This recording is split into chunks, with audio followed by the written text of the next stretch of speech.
And we're back with another episode of Before You Buy, that show where we give you some straight up gameplay and our first impressions of the latest games releasing. And today we're talking about Sekiro, Shadows Die Twice.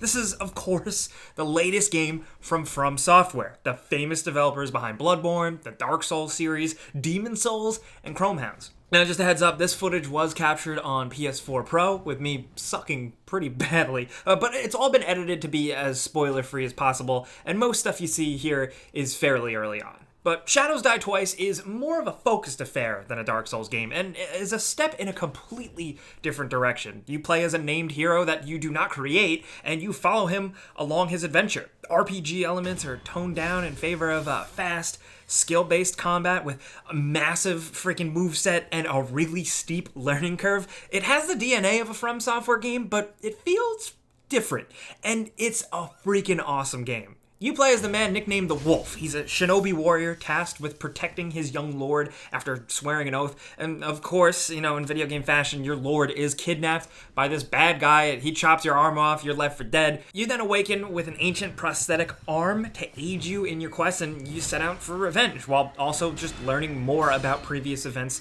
in the Wolf's life. It's really similar to storytelling you'd expect in Souls games. Lots of creaky, crusty characters that mumble some dialogue to you, but there's more of it. And there's a mostly straightforward tale here that is fun to follow and doesn't really lose sight of things. Plus, I really like that the game's default language is Japanese with subtitles. It totally works for the game. It just helps the mood really feel, legit. It's the Sengoku period of Japan's history, and there are some references to real things, which is pretty cool, but of course things get crazy and weird and over the top pretty quickly.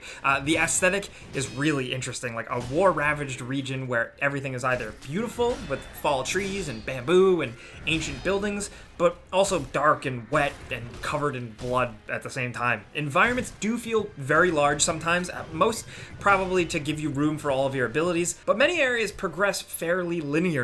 Thankfully, there is wiggle room in the freedom, so if you're stuck hitting a wall and maybe you can't win or progress, you can go elsewhere sometimes and try something else. Especially once you get the ability to travel and also progress through another timeline simultaneously. It's not as confusing as it sounds, though. Don't worry, I think this absolutely works, and it's one of my favorite aspects of the game. But really, though, the biggest thing I love, you're here for the combat and the challenge. And don't worry, it's certainly challenging if you can't tell. Despite having so many tools at your disposal, tons of maneuverability, the ability to resurrect yourself after a death, Shadows Die Twice is really goddamn challenging. It's so satisfying, though. I'm gonna try and take a crack at it and explain why. You have so much control over combat. Dying feels completely not bullshit most of the time. Like if you get slam dunked by an enemy, you usually immediately realize why. I should have used this ability here, I should have dodged here or instead of blocked, or didn't time a parry quite right. Or there's just a move you haven't figured out yet that works in that situation, and when you do figure it out, like when you get that aha moment, it's so liberating and feels great, giving the player like this whole new rush of endorphins. Where in a Dark Souls game, you'll get it from the thrill of trying over and over and getting abused and getting better and overcoming.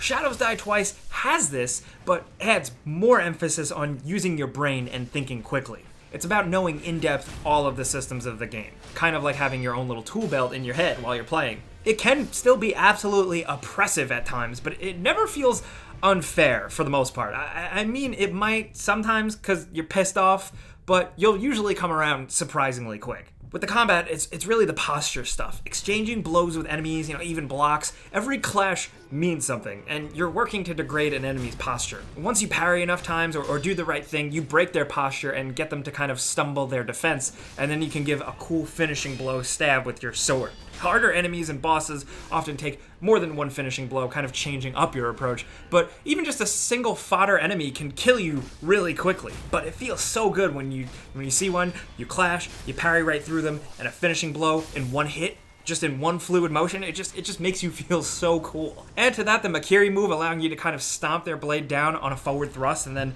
open them up to another finisher, or, the ability to break their defense and then leap behind them and stab them in the back.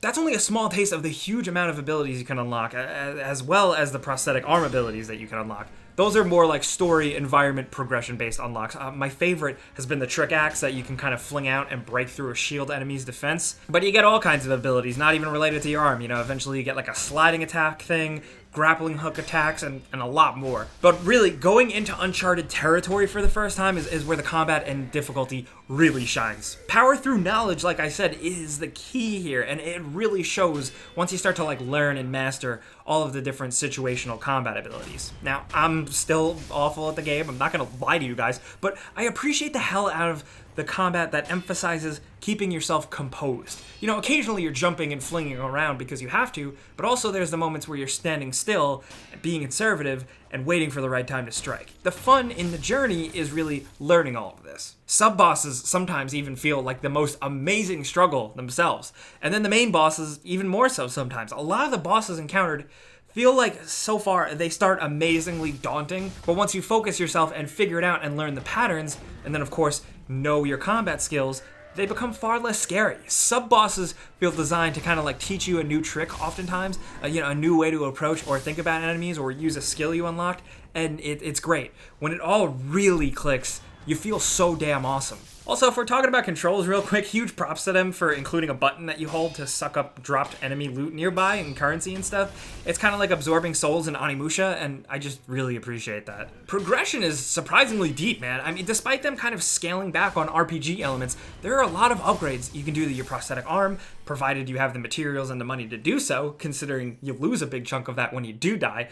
There are a lot of active and passive things to unlock too. The tree is impressively large. And the game does a good balance of teaching you some of the depth without really holding your hand too much. Like I said earlier, the game can still be oppressive, but you get the basic decency of having an undead samurai to like train your new moves with. I just appreciated that. The only area I'm really disappointed in is performance. We picked up the PS4 version, and even on PS4 Pro, the frame rate is really subpar. It's unlocked, but it teeters between 30 and 40, often all over the place though. If you have the choice, I'd say don't make this mistake we did and try for the PC version, because at least that's 60 FPS.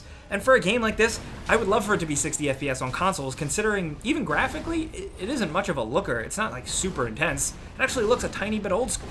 But art design wise, like just visual style, it's still really beautiful. Art design absolutely makes up for it because the enemies and the environments are just really, really cool designs. Juzo the Drunkard in particular is just like a really over-the-top design. Ultimately, though, I think Sekiro is a fantastic game. It's a learning experience, but it's a fun one at that. You learn to be a badass while also jumping and climbing and sneaking your way around. There are a lot of surprises along the way and weird moments and set pieces, but cool bosses that are just so satisfying to defeat that it makes it all worth it. The challenge and the combat learning curve is steep, and not for everyone.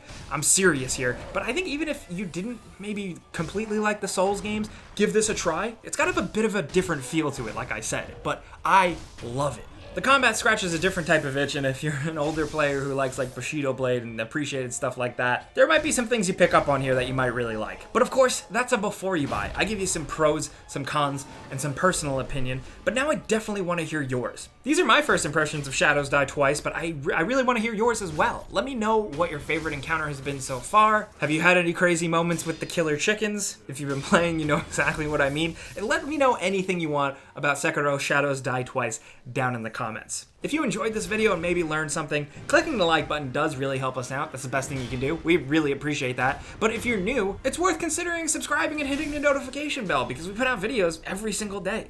But as always, thanks for watching, and we'll see you guys next time.